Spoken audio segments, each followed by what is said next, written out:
आप सब आज इस अवसर पर इस मंच को सजाए हैं, इसके लिए मैं आप सबको बहुत बहुत सेवाभार करता हूँ। मंच में बैठे समाज के पुरोधा और मेरे मार्गदर्शक आप सभी को मैं प्रणाम करता हूँ और आप सभी साथियों को मेरा सेवा जोहार है।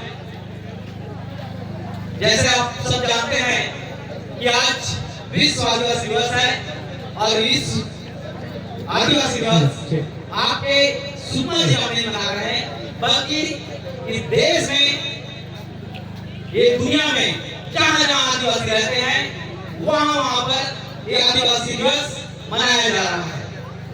हमारे बड़े भैया मनीष गुलाम जी ने कहा कि ये क्यों मनाया जाना चाहिए। आप लोगों को बहुत विश्वास हो रहा है हम आज क्यों आए हैं, क्यों एकत्रित हुए हैं। आज ये दिन है चिंतन और मनन करने का। आज ये दिन है आपके साथ जो अन्याय हो रहा है उस पर चिंतन मनन करने का। आज ये दिन है जो आपके साथ अन्याय हो रहा है उसे हक में लेने का।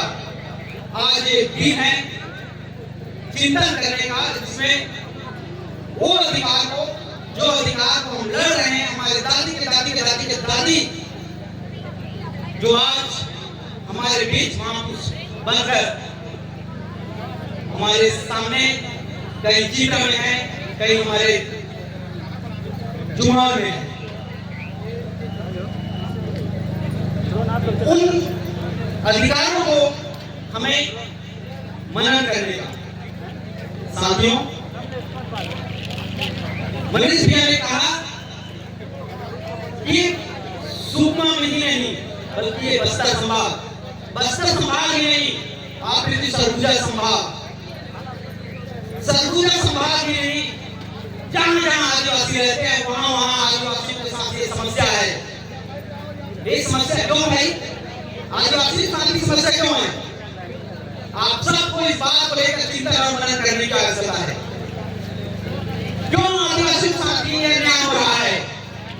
क्योंकि आप जिस जगह पर रहते हैं उस जगह पर खनिज और संपदा भरे हुए हैं, उस जगह पर जंगल है, उस जगह पर जमीन है, उस जगह पर पानी है कि नहीं है?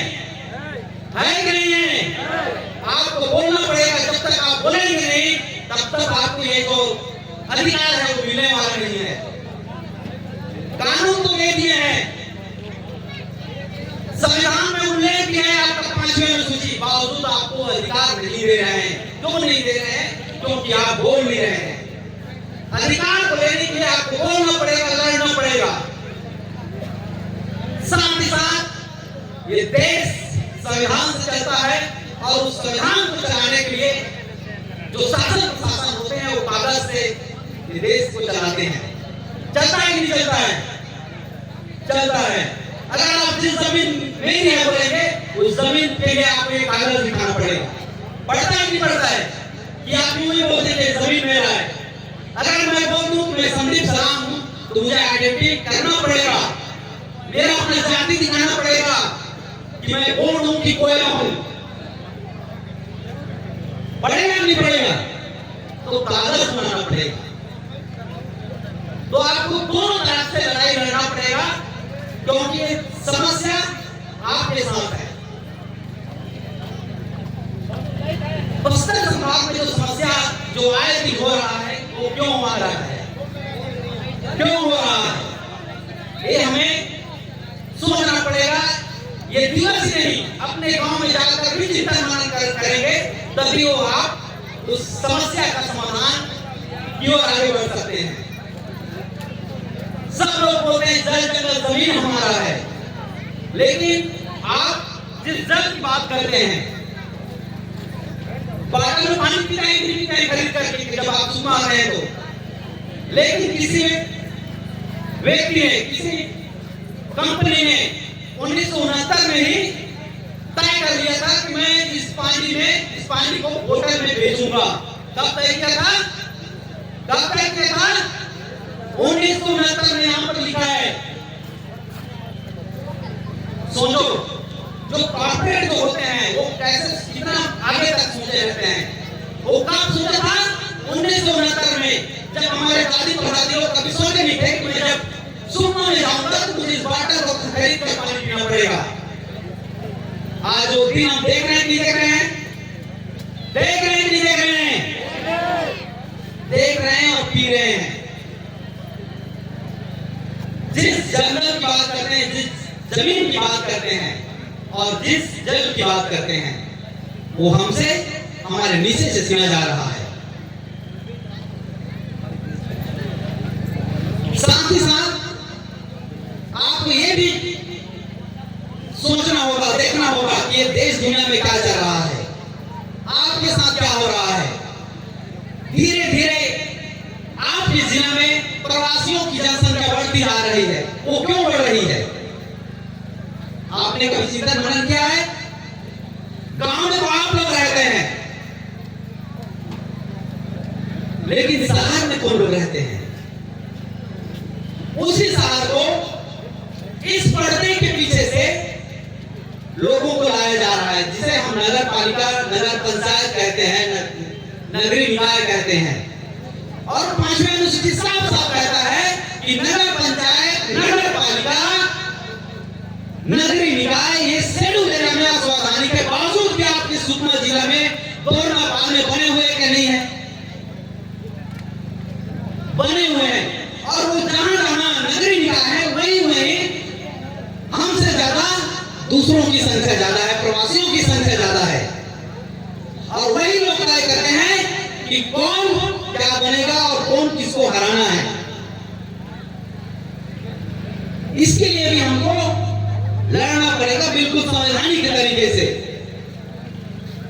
और जिस जमीन की बात कर रहे हैं, भैया ने कहा कि आदिवासियों को अगर बचना है तो आपको जमीन को पहले बचाना होगा। जमीन ही नहीं रहेगा तो आप लड़ेंगे कैसे? कैसे लड़ोगे? क्योंकि आप उस जमीन से आप जुड़े हुए हैं, आपकी संस्कृति, आपकी सभ्यता जुड़ा हुआ है। मैं आपको एक किस्सा बताता हूं, आप सबके लिए भी। मंच पे कितने लोग हैं जिनके पास 50 एकड़ से ज्यादा जमीन है? इधर भी और इधर भी। आप लोगों के पास 50 एकड़ से ज्यादा, 20 एकड़ से ज्यादा जमीन, 10 से ज्यादा जमीन, 5 एकड़ से ज्यादा जमीन। मिनिमम हमारे पास 5 एकड़ से ज्यादा जमीन होता है, लेकिन वो जमीन 5 एकड़ को आप कब तक बचा कर रखेंगे? 5, अगर किसी व्यक्ति के पास 5 एकड़ जमीन है और उसका 5 अगर बेटे हो गए तो कितना कितना बटेगा? एक व्यक्ति को 1 एकड़। फिर उसका बेटा आएगा तो उसको जमीन कितना बटेगा? आने वाले समय में आपके पास जमीन ही नहीं रहेगा तो आपके पेड़ पौधे को कहां रखेंगे? तो आप जमीन को कैसे बचाओगे? लीजों पर जमीन को बेच रहे हैं, खरीद रहे हैं।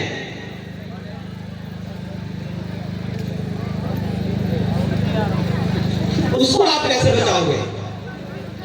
30 साल के लिए, 50 सालों के लिए आपसे लीज में ले रहे हैं। क्या आपके वो बेटा वो लड़ पाएंगे उस जमीन के जो लीज पे लिए हैं? नहीं लड़ पाएंगे। तो पीछे से जो पिछले दरवाजे से जो जमीन देने के काम कर रहे हैं उसको रोकना होगा। भू राजस्व संहिता की 169 की धारा के तहत इनको पीछे से घुसा रहे हैं, जबकि शेड्यूल एरिया में जमीन का हस्तांतरण हो ही नहीं सकता। जमीन का हस्तांतरण हो ही नहीं सकता। लेकिन हम यहां देख रहे हैं कि जो दूसरे लोग हैं कंपनी बनाने के लिए या फिर किसी और चीज कारखाने बनाने के लिए या राइस मिल खोलने के लिए 30 सालों के लिए लीज पर ले रहे हैं। ऐसा हो रहा है सुकमा में। बात करूं सुकमा की तो यहां सबसे ज्यादा ऐसा हो रहा है, बस्तर में सबसे ज्यादा ये प्रभाव में है लीज पे देने पर। और कहते हैं कि वो कलेक्टर को अधिकार है। कलेक्टर को अधिकार ही नहीं है यहाँ शेड्यूल जमीन को किसी दूसरे व्यक्ति को लीज में देने का। 29 सालों के लीज में दे रहे हैं। पहले तो 99 सालों के लीज में दे, तो हम लड़ेंगे कैसे? तो जमीन 99 साल के लिए देनी है, आप लड़ पाएंगे? नहीं लड़ पाएंगे। तो ये दिन है चिंतन मनन करने का, ये दिन है उस अधिकार को लेने का। आप जाइए यहां से, उस गांव में आप मनन करिए कि मेरे गांव में क्या समस्या हो रहा है। आप बैठिए, 2 कानून का जिक्र हुआ है इस सभा के माध्यम से। पहला पेशा कानून, दूसरा वन अधिकार मान्यता कानून। बावजूद भी ये 2 कानून होने के बावजूद भी वो आपको बल नहीं दे पा रहा है। क्यों? इसका कारण है शासन भी है, प्रशासन भी है और हम भी हैं। हम भी हैं, हम पढ़े लिखे हैं, हम बता नहीं पा रहे हैं हमारे गांव के लोगों को, जिस गांव में लोग बसते हैं, जिसके लिए ग्राम सभाएं होती है। आप पढ़ लिख कर क्या किए? हम पढ़ लिखे और शहर में आए और अपने परिवार के साथ में मगन हो गए। हुए कि नहीं हुए? काम क्या था? जो आपको अधिकार था उसे गांव में बताना था, हम बता नहीं पा रहे। साथियों, जब सरकार को अपने कानून का नियम बनाने के लिए 25 से 26 साल हो गया, तो सोचो हम तो कम पढ़े लिखे लोग हैं, अभी अभी पढ़ रहे हैं, तो हमें समझने के लिए कितना समय लगेगा? जो अधिकार की बात करते हैं, जो जमीन की बात करता है, जो दूसरे कानून की बदलाव की बात करता है, क्या कभी ऐसा सुने हैं कि वन विभाग का कानून पुलिस विभाग के कानून को बदल सकता है? क्या पुलिस विभाग का कानून नगर पालिका के कानून को बदल सकता है? क्या शिक्षा विभाग का कानून पंचायत विभाग के कानून को बदल सकता है? तो बोलोगे आप नहीं बदल सकता। बदलने का काम है लोकसभा। लेकिन पेशा एक ऐसा कानून है जो सारे कानूनों की बदलाव की बात करता है। कैसे? आपके रीति रिवाज, परंपरा, रूढ़ी प्रथा के अनुसार। लेकिन 30 साल में हुआ क्या? कितने कानूनों में बदलाव हुआ? कितने कानूनों में बदलाव हुआ? जब हम बात करते हैं कि उसी पेशा कानून की धारा 5 में, धारा 4 के एंड मतलब अड़ाम में कहा गया है कि जिस तरह से जहां पर 26 अनुसूची है, वहां एक स्वशासी जिला परिषद होता है, वहां की जो अच्छे पैटर्न है, उस पैटर्न को यहाँ शेड्यूल एरिया में प्रयास करना चाहिए। लेकिन कहां है? इसलिए आपको बोलना पड़ेगा, आपको लड़ना पड़ेगा, आपको उस ग्राम सभा में आपको जाना पड़ेगा जहां हम जल जमीन की बात करते हैं। और इस आदिवासी दिवस पर पूरे राज्य में यहां पर दिख रहा है 14 सूत्री जो मांग को लेकर जो एजेंडा था, जो विषय था, और वो जो पोस्टर में लगा हुआ है, आप लोग देखिए, पढ़िए, वो पोस्टर ऐसी नहीं है, वो पूरे 14 बिंदुओं पर लिखा गया है विस्तार से। वहां पर दिख रहा है कि अनुसूचित क्षेत्र में स्थानीय युवाओं को पहले प्राथमिकता दिया जाए नौकरी में। जो लोकल होता है, लोकल जो भर्ती होता है जिला स्तर पर, लेकिन जब नौकरी की बात आई, जिला स्तर की बात आई, तो लोकल जो आरक्षण है, जो लोकल रिजर्वेशन है, वो कहां था? नहीं था, नहीं था। वैसे ही जो वहां पर लिखा है, जो अनुसूचित जनजाति जो घटक होते हैं, उस राशि पर ग्राम सभाओं के माध्यम से निगरानी होनी चाहिए। और वो सुनिश्चित होनी चाहिए कि कितना खर्च कैसे किया जाए। और आपको मैं बता दूं, उस पोस्टर में लिखा है कि जो आदिवासी को विकास के जो नाम से जो पैसा आया था, आपको सबको मालूम होना चाहिए कितना पैसा आया था। 19 अरब 77 करोड़। कितना आया था? 19 करोड़ 77, सॉरी 19 अरब 77 करोड़। और ये मैं नहीं कह रहा हूं, ये सरकार का आंकड़ा है। ये सरकार के माध्यम से आंकड़ा निकल कर आया है। खर्च होना था आदिवासी एरियाओं में, किसके लिए? शिक्षा के लिए, स्वास्थ्य के लिए। जो 11वीं अनुसूची के 29 जो विषय हैं, कितने? 11वीं अनुसूची के 29 जो विषय हैं, जो हम जिस संविधान की बात करते हैं, उस संविधान में जो 11वीं अनुसूची है, वो 11वीं अनुसूची में जो 29 विषय दिए गए हैं, और वो 29 विषय को ग्राम सभाओं पर निर्णय लेना होता है। और 29 विषयों में खर्च होना था 77 करोड़ से 19 अरब 77 करोड़। उनमें से कितना खर्च हुआ मालूम है आपको? मात्र 20 अरब रुपए।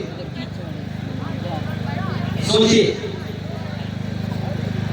सॉरी 70 करोड़ रुपए ही खर्च हुए। कितने में से? 19 अरब 77 करोड़ में से सिर्फ 70 करोड़ ही खर्च हुआ है, और बाकी पैसा लेप्स हो गया, चला गया। तो हम जिस बच्चे को एक बेहतर एजुकेशन देना चाहते हैं, हम वहां के लोगों को बेहतर चिकित्सा सुविधाएं उपलब्ध करवाना चाहते हैं, वो कहां गया?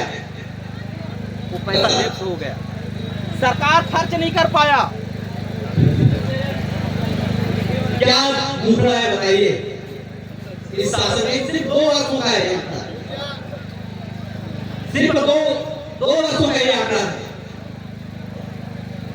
आपके साथ हो क्या रहा है? और बताऊं दूसरा, सरकार ने जो डीएसपी का जो पैसा है, जिसके लिए आपके ऊपर खर्च करना था, वो खर्च सरकार अपने 50 सालों में लगा दिया। सोचिए आपके साथ हो क्या रहा है? सरकार ने किसमें लगाया? किसमें लगा दिया? सरकार ने प्रचार प्रसार में, इलेक्ट्रॉनिक मीडिया, पोस्टर, बैनर, इन तमाम सारी चीजों में लगा दिया। तो आपके ऊपर खर्च होना था। इसलिए हमने कहा कि जो टीएसपी का जो पैसा है, वो ग्राम सभा के भी सुनिश्चित करें। और ग्राम सभा में कौन लोग रहते हैं? कौन लोग रहते हैं? उस गांव के लोग। वो निर्णय ले इन 14 सूत्री मांगों में वो गया। साथ ही साथ आदिवासियों के लिए एक अलग से जनगणना का कॉलम होना चाहिए, ये मांग किए हैं। कोई कहता है हमें अनुसूचित जनजाति, कोई कहता है हमें वनवासी, कोई कहता है आदिवासी। जब हम अलग अलग जब जनगणना लिखेंगे तो क्या हम एक हो पाएंगे?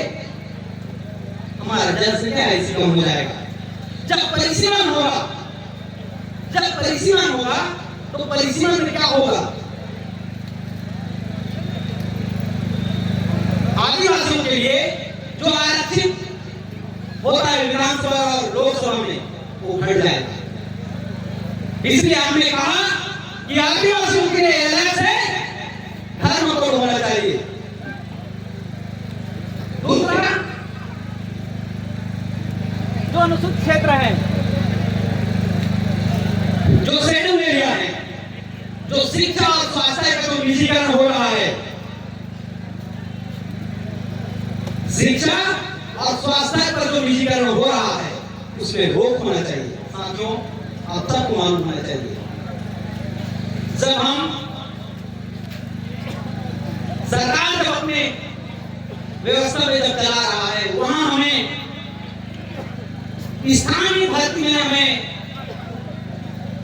पूरा रोजगार नहीं दे पा रहा है। जैसे मैं सुकमा की बात करूं तो यहाँ 80% से ज्यादा जो लोकल भर्ती होता है वो इस बार रोक दिया, हुआ नहीं पिछले समय। तो सोचिए जब निजीकरण होगा, जैसे नगर नार, तो क्या नगर नार में आप किसी वो व्यवस्था करेगा? निजीकरण में आपके लिए वो व्यवस्था रखेगा? नहीं रखने वाला। तो जो शिक्षा और स्वास्थ्य को लेकर जो निजीकरण कर रहे हैं वो रोक लेना चाहिए, रोक लगना चाहिए। इस पर आपको बात करना होगा, आपको लड़ना होगा। मनीष जी बार बार कह रहा था, जो दिल्ली में जैन जी का आंदोलन हुआ, वो जैन जी को, अपने डीएनए को, अपने जीव को, अपने खून को, जो आपके दादी के दादी के दादी के दादी ने जो आपको खून दिया, वो खून को आप निकालिए बाहर, लड़िए आप अपने लिए, अपने व्यवस्था के लिए, अपने पुरखों के लिए। जिस तरह 1910 में भूमकाल आंदोलन जमीन के लिए हुआ, वैसे आपको अपने तमाम प्रकार के जो अधिकार हैं उनके लिए आपको लड़ना होगा, आपके जीव को जगाना होगा। जीव तो समझ रहे हैं, डीएनए, आपके खून को जगाना होगा। सोए रहेंगे तो खोते रहेंगे। आप सोच रहे होंगे कि आदिवासियों के लिए कोई लड़ने वाला होगा, कोई लड़ने वाला नहीं है, सब लूटने वाले हैं। कोई लड़ने वाले नहीं है, सब लूटने वाले हैं। आपको स्वयं को लड़ना होगा, चाहे वो कलम से हो, चाहे आंदोलन से हो, चाहे सड़क से लेकर संसद तक की बात हो, क्यों ना हो, आपको लड़ना हो। और मैं बता दूं, जिस हम पेशा कानून की बात कर रहे थे, जिस अधिकार की बात करता है वो तो पेशा, आप सबको एक एक गांव के लिए तो अभी फर्जी तरीके से ग्राम सभा हो रहा है और आपका जमीन अधिग्रहण हो रहा है, उसको आप कैसे रोकोगे? सुकमा में बहुत, सुकमा और ये बस्तर में बहुत फर्जी तरीके से ग्राम सभा हुआ है, लेकिन अब आपको ऐसा दिया गया है कि आप एक ग्राम सभा होगा, एक ग्राम सभा होगा, उस ग्राम सभा के अध्यक्ष होगा, एक लेटर पे होगा और एक कार्रवाई रजिस्टर होगा। उस कार्रवाई रजिस्टर में आप लिखिए, आप ग्राम सभा करिए।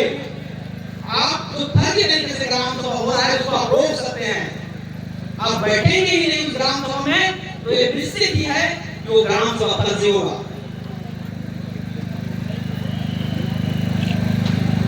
दूसरी जो कानून है, जो 2006 में आया, और वो एक ऐसा कानून है जो आपके दादी के साथ में जो ऐतिहासिक अन्याय हुआ औपनिवेशिक काल के दौरान में, वो संसद ने पहली बार आप लोगों को माफी मांगते हुए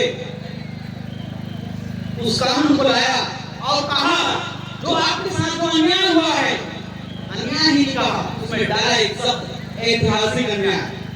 जो ऐतिहासिक अन्याय हुआ है, उस ऐतिहासिक अन्याय को दूर करने के लिए इस कानून को लाया गया और 2006 में आया और उसने 5 प्रकार का अधिकार दिया।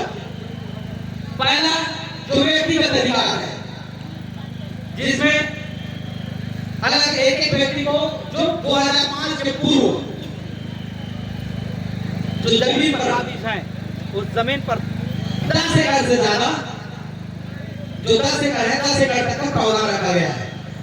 लेकिन कई ऐसे मामले हैं, जैसे मनीष भैया जो कह रहे थे कि हमारे यहाँ डिमांड के 10 एकड़ लेकिन मिला 1 एकड़, कई लोगों को 1 एकड़ भी दिया। लेकिन ये गलती किसकी है? उसमें कहा गया है जो वन अधिकार समिति होगा वो गांव का होगा, जिसमें 11 लोग होते हैं और वो 11 लोग प्रस्ताव पास ग्राम सभा में कराएं और जो एसडीएससी होता है उस एसडीएससी को सौंप दे और उस एसडीएससी में मेंबर कौन लोग होते हैं? आप भी जो जनपद सदस्य होते हैं वो मेंबर होते हैं, वो बात रखे और ग्राम सभा बकायदा प्रस्ताव पास करके लिए फलाना का जो जमीन है वो 10 एकड़ का है और वो अनादिकाल से उस जमीन पर काबिज है, वो खेती कर रहा है, उस जमीन पर कोदो लगा रहा है, कुकी लगा रहा है या बढ़िया लगा रहा है। ये प्रस्ताव करके आपको देना होगा। अभी हम होता क्या चीज है, हम भरोसा बैठे हैं सरपंच के हम भरोसा होते हैं उस सचिव के,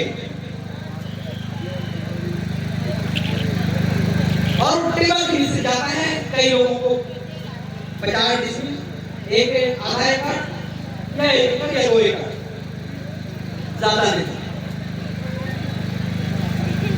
तो इसको इस पर भी हमको जो चिंता मनन करना है। दूसरा जो अधिकार है उसी का कानून में सामुदायिक अधिकार, जिस जंगल की बात करते हैं, जो जल की बात करते हैं, वो सामुदायिक अधिकार होता है। जितने भी प्रकार के आप निसार करते हैं उस निसार पर अधिकार आपको देता है। तीसरा अधिकार है सामुदायिक वन संसाधन का अधिकार, जो गांव के जो आपकी पारंपरिक सीमा होते हैं उन सीमाओं पर अधिकार देता है। और मैं आप लोगों को बता दूं, अभी एक लेटर आया सरकार का, वो लेटर ऐसे नहीं आया, आप लोगों के संघर्ष के बदौलत आया, और उन्होंने कहा कि जंगल के आप प्रबंधन करोगे तो मैं 15 लाख रुपए दूंगा। कितना बोला? 15 लाख रुपए। पहले तो 7,000 दिया उस ग्राम सभा को जिसने रजिस्टर बनाया, उसके बाद 50,000 डाला कि आप जंगल के एरिया को आप प्रबंधन करिए। वो 50,000 के बाद उस ग्राम सभा में 15 लाख रुपए डालने वाला है, और वो चिन्हांकित हो गया है कि कौन कौन से गांव में डालेंगे करके। लेकिन वो चिन्हांकित जब हुआ है तो तब भी देख देंगे, ऐसा मत समझना, आपको वो लिखना पड़ेगा, कागज बनाना पड़ेगा कि मेरे गांव में कौन सा जंगल किस नाम से जाना जाता है, कहां पर कौन सा जो झरना है, जो पानी निकलता है, जो जल मिलता है, जो भौतिक संपदा है, जहां आपके पारंपरिक ज्ञान छुपे हुए हैं, वहां वैसे वैसे स्थानों को आपको चिन्हांकित करना पड़ेगा। आप यहाँ कौन कौन से गीत गाते हैं, आप नृत्य करते हैं, उसको भी आपको लिखना होगा, उस कानून ने आपको अधिकार देता है। तो ये छोटा मोटा कानून नहीं है, हमको भी 2 कदम आगे बढ़ करके ग्राम सभा में जाना चाहिए। और एक बात आप लोगों को स्पष्ट कहना चाहता हूं कि पंचायत अलग है और पेशा कानून अलग है। याद रखना, सरपंची व्यवस्था यहाँ नहीं चलता। जितने दिनों से चला है वो हमारे जनता की वजह से है। जिसने जाना उन्होंने बताना भी नहीं चाहा। सरपंच मात्र एक न्याय बॉडी है।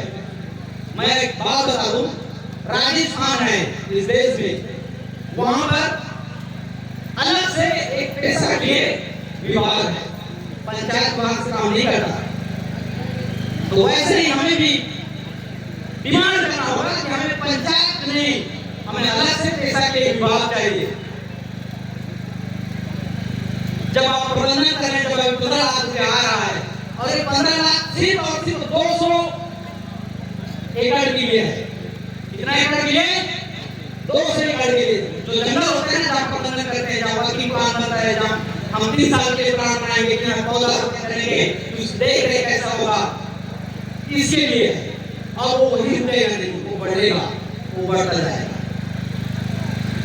और ये पैसा देने की जिम्मेदारी कहाँ से बढ़ेगी? जो कलेक्टर होता है, वो कलेक्टर आपको कहाँ से लाकर देगा? वो आपको देगा ही देगा, जहां से भी हो।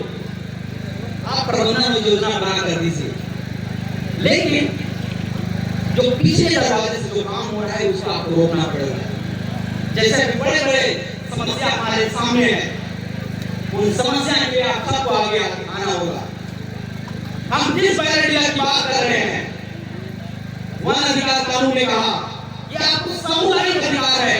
बायोडिया के जो पहाड़ में वो कौन से पेड़ रहते हैं वहां पर, बताइए तो कौन सा पेड़ है वहां पर? आप दावा करिए, आप चाहे जिस भी गांव में हो, वहां तो मान्यता है ना, है कि नहीं है? चाहे कितना भी किलोमीटर हो, ये कानून है, आपको अधिकार देता है।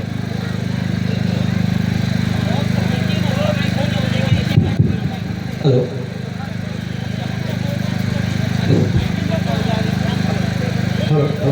हेलो।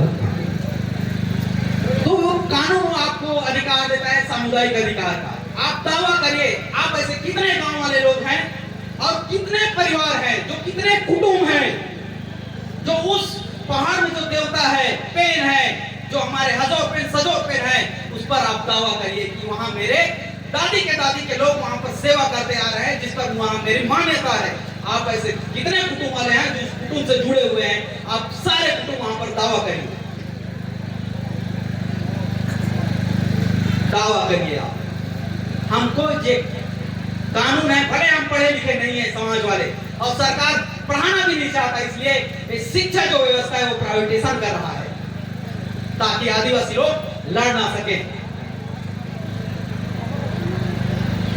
तो हमें चाहे जैसे भी हो, चाहे आज पता चले चाहे कल पता चले, जिस दिन हमें पता चल गया आपको छानबीन करना होगा, और आप उस कुटुंब वाले जितने भी होंगे आप दावा करिए, आपको कागज बनाना पड़ेगा। जब हम सड़क की लड़ाई लड़ेंगे, सड़क की लड़ाई लड़ेंगे और सरकार बात ही नहीं मान रही, तो हम कहां जाना होगा? कोर्ट में जाते हैं, और जब हम कोर्ट में जाते हैं तो कोर्ट क्या देखता है? कागज देखता है। और वही जो हसदेव का हसर हुआ, हसदेव का नाम सुने हैं कि सुने हैं? सुने हैं। मात्र और मात्र एक गलती, जो वहां के जो समिति है, जो वन अधिकार समिति होता है, जो गांव के वहां के लोग दावा ना करके, जो एक दूसरे जो होते हैं उन्होंने दावा किया, और कोर्ट ने हाई कोर्ट ने खारिज कर दिया कि वहां के लोग जो समिति क्यों नहीं किया, वहां है नहीं।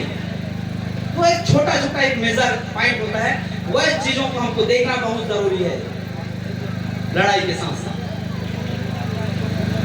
तो ऐसे बहुत सारे मुद्दे हैं, जैसे उस पोस्टर में आप देख रहे हैं कि निर्दोष आदिवासी जो बंदी हैं, जो नक्सलियों के नाम पर, जो निर्दोष है बिल्कुल भी, लेकिन वो आज भी जेल में बंद है, उसको आज तक सरकार क्यों नहीं छोड़ रहा है?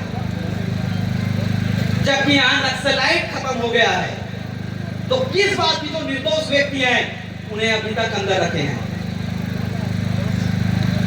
इसके लिए हम सरकार से मांग करते हैं कि उसके लिए एक सरकारी वकील हो। ऐसा आपने, इस समाज ने, इस छत्तीसगढ़ में जितने भी आदिवासी हैं उन्होंने डिमांड किया है, ठीक है। और ये 3 प्रकार का डिमांड हुआ है। एक है राष्ट्रीय स्तर का जितना भी मुद्दा है, दूसरा है राज्य स्तर का मुद्दा है, तीसरा है जो जिला स्तर के, आपके जिला में क्या क्या समस्याएं, जो मनीष भैया बहुत सारे आप लोगों को बता रहे थे, और वो आज ही बता रहे हैं, पिछले कई सालों से बताते आ रहे हैं, फिर भी हम चुप हैं। आज भी हम पत्र सरकार को जब 9 अगस्त आता है या कोई ऐसा जयंती आता है तो हम मांग देते आ रहे हैं, आते आ रहे हैं, लेकिन उस मांग के ऊपर क्या हो रहा है, क्या कार्रवाई हो रहा है, उस पर समाज को भी चिंतन करने की आवश्यकता है। आज जब हम मांग देते हैं तो दोबारा हमको जिस नाम से चिट्ठी दिए हैं उस पर हमें कलेक्टर के साथ बैठना चाहिए कि हम जो चिट्ठी दिए हैं उस चिट्ठी का क्या हुआ, क्या प्रोग्रेस हुआ, कहीं कचरा के डब्बे में तो नहीं फेंक दिया गया है? क्योंकि ये आदिवासी समाज का रिवाज है, जब वो आवेदन देता है तो उसको कोई तरह डब्बे में फेंक दिया जाता है। यार सब जानते हैं कि आदिवासी लोग तो पूछते नहीं है दोबारा आकर के, तो आपको वापस जा करके पूछना होगा कि हम लोग तो 9 अगस्त के दिन जो मांग दिए थे उसका क्या हुआ। ऐसा छोटा छोटा जो काम है हमको जो करने की आवश्यकता है। लगता है बहुत ज्यादा समय हो रहा है और बहुत सारे वक्ता हैं, और मैं आप सबको माफी मांगना चाहता हूं क्योंकि मैं आपको बहुत अधिक समय ले लिया। बोलना तो बहुत ज्यादा है, बताना तो बहुत ज्यादा है, कहीं ना कहीं हम सब समय से बंधे हुए हैं और समय का हमें पालन भी करना बहुत जरूरी है, क्योंकि और भी हैं बोलने वाले। तो मैं इतना ही कहकर अपनी जो वाणी है यही विराम करता हूँ। जोहार जोहार जोहार जोहार।